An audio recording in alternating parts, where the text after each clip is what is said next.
En el universo brutal del depredador, muy pocos humanos pueden decir que han visto el rostro de un Yautja y han sobrevivido para contarlo. Pero entre ellos hay dos que no solo sobrevivieron, sino que aprendieron cómo cazarlos.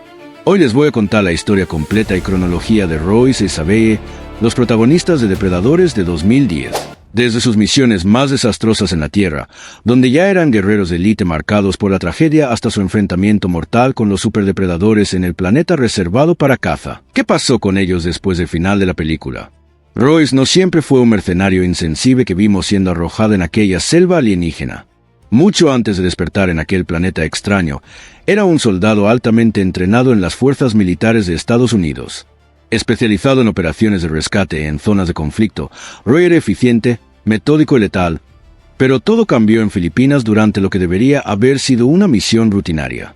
Informaciones erróneas llevaron a Royce a destruir un edificio, creyendo que albergaba terroristas.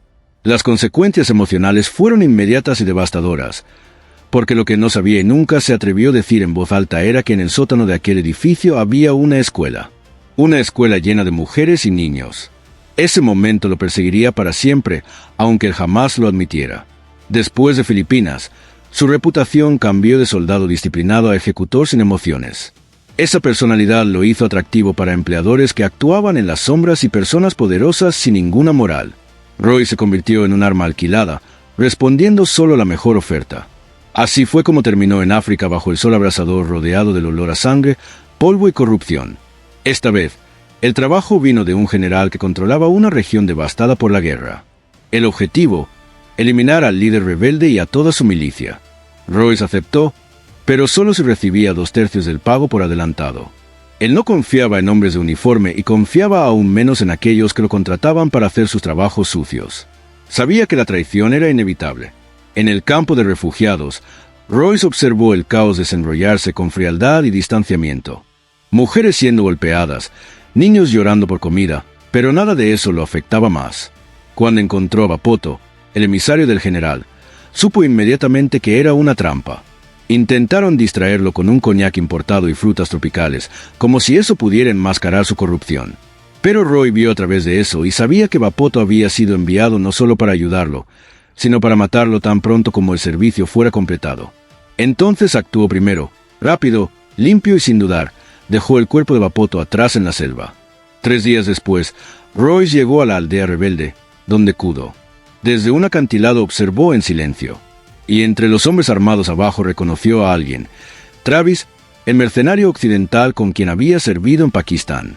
Y con eso, Royce entendió perfectamente la situación. Los rebeldes también habían contratado asesinos.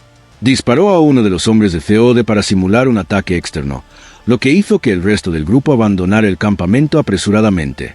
Luego, Royce invadió la aldea, saboteó los vehículos, plantó explosivos e incendió cabañas. Fue un ataque quirúrgico disfrazado de masacre, diseñado para causar caos y confusión. Eventualmente encontró al coach dentro de una de sus cabañas. El rebelde intentó justificarse con un discurso sobre moralidad, bien y mal, pero Royce lo interrumpió a mitad de la frase con un disparo. Y fue ahí cuando todo cambió. Una madre apareció sosteniendo a su bebé en brazos y por reflejo Royce disparó y la hirió. El recuerdo de Filipinas volvió como un martillo pesado en el pecho, pero esta vez tuvo la oportunidad de redimirse y no la aprovechó. Cuando Travis y sus hombres regresaron al campamento, Royce usó a la mujer herida y a su hijo como cebo. Uno por uno atrajo a los mercenarios a emboscadas y los mató.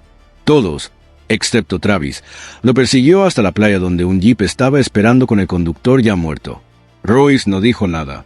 Travis lo miró y murmuró: «Tú eres el villano en esta historia, amigo». Y Royce, frío y distante, respondió: «Soy villano en todas las historias». Y entonces lo mató sin dudar. La misión había terminado, pero lo que no sabía era que alguien lo había estado observando todo ese tiempo. Uno conocido como rastreador había estado observando desde la selva. Había visto la brutalidad de Royce y su astucia, sobre todo, su pura voluntad de sobrevivir. Para los depredadores, Royce no era un monstruo, era un desafío. Fue por eso que más tarde, aquella noche, fue emboscado y llevado. Sargento Mayor Isabella Abigail era una francotiradora de élite en el ejército israelí. Desde muy joven demostró un don peculiar: la capacidad de pasar desapercibida, moverse en silencio y permanecer totalmente calmada incluso en el corazón del caos. En el convento donde fue criada, las monjas tenían miedo de ella por causa de su quietud inquietante. Para sus compañeras de clase, simplemente no existía. Era invisible. Pero esa invisibilidad no era una maldición. Era el comienzo de su entrenamiento y ese don la convertiría en un arma. Debido a eso, su talento fue rápidamente reconocido y fue reclutada para las fuerzas especiales. Isabelle fue moldeada en aquello que su gobierno más necesitaba. Un fantasma, una sombra mortal que deslizaba sobre la vegetación sin dejar rastro, una ejecutora precisa, letal y silenciosa. Con el tiempo, su nombre se hizo conocido en ciertos círculos militares y fue coordinada conforme sus misiones se acumulaban. Pero Isabelle nunca se vio como una heroína. Llevaba el peso de decisiones irreparables, cicatrices que no podían verse, pero que nunca desaparecieron. Una de ellas vino durante una misión en Afganistán, donde eliminó un objetivo, una mujer que sostenía a su hijo pequeño en brazos. Y en otra operación mató accidentalmente a un aliado en un incidente de fuego amigo. Esos eventos dejaron una marca profunda en su alma, pues siendo una mujer religiosa, creía que sus acciones la habían condenado al infierno eterno. Más tarde fue enviada a Guatemala junto con su compañero Archuleta, que tal vez fuera pariente de Denny Archuleta de Depredador 2. Su misión, rastrear un grupo de insurgentes. Oficialmente era una operación de neutralización rutinaria. No oficialmente estaban buscando evidencias relacionadas a una criatura que, según rumores, había exterminado un escuadrón de élite entero en la misma selva en 1987. Isabelle había oído historias, una entidad invisible, un cazador alienígena, algo no humano. Ellos lo llamaban demonio sin alma. Para ella, eso no era solo otro trabajo, era una obsesión personal. Pero esa obsesión tuvo un costo. Bajaron la guardia y Archuleta fue capturado. Isabelle los encontró y tenía un enemigo en su mira. Podría haber disparado, podría haberlo salvado, pero no lo hizo. Analizó el terreno, calculó los riesgos y dudó. Enemigos de más, ruido excesivo, una decisión fría, racional y condenatoria.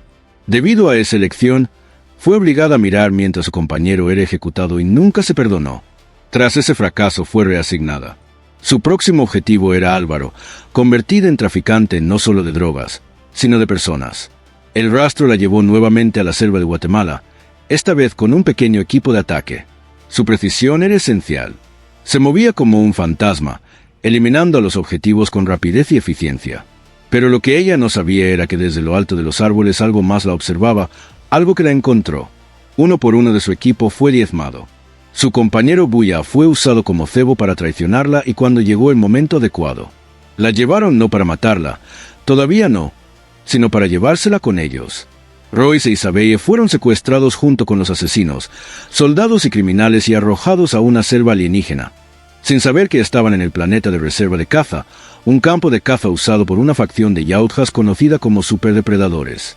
Juntos lograron sobrevivir al planeta mortal, superando y resistiendo a esos cazadores peligrosos uno por uno, incluyendo a su brutal líder, Berserker, y salieron vivos.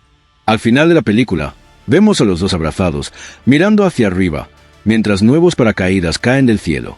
Esas nuevas llegadas dejaron una cosa clara.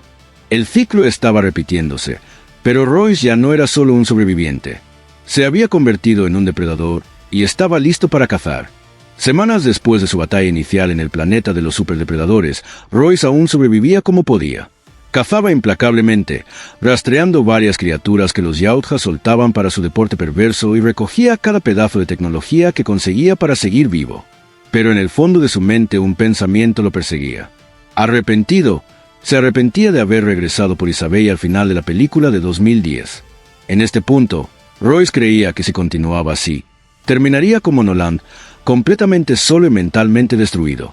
Irónicamente, esa decisión de no embarcarse en la nave que podría haberlo llevado a casa para salvar a Isabelle fue lo que realmente salvó su vida, porque no sabía que Berserker había activado la autodestrucción de la nave. Royce pensó que la nave había partido sin él. Con el tiempo, Royce comenzó a formar un vínculo más profundo con Isabelle, que ahora él llamaba simplemente Isi. Más fiel a su naturaleza, se alejó nuevamente, volviendo a sus cacerías solitarias. Durante una de esas expediciones, fue gravemente herido y cuando tropezó, de regreso al refugio, desmayó inconsciente por días. Isabelle estuvo a su lado todo el tiempo, curando sus heridas, manteniendo el campamento y protegiendo. Entonces, algo inesperado sucedió. Apareció el Yautja, pero no para matarlos. En cambio, dejó atrás una caja llena de equipos de caza personalizados para Royce, un lanzador de plasma, armadura, cuchillas de muñeca y todo especialmente adaptado para él. Pero el verdadero desafío vino poco después.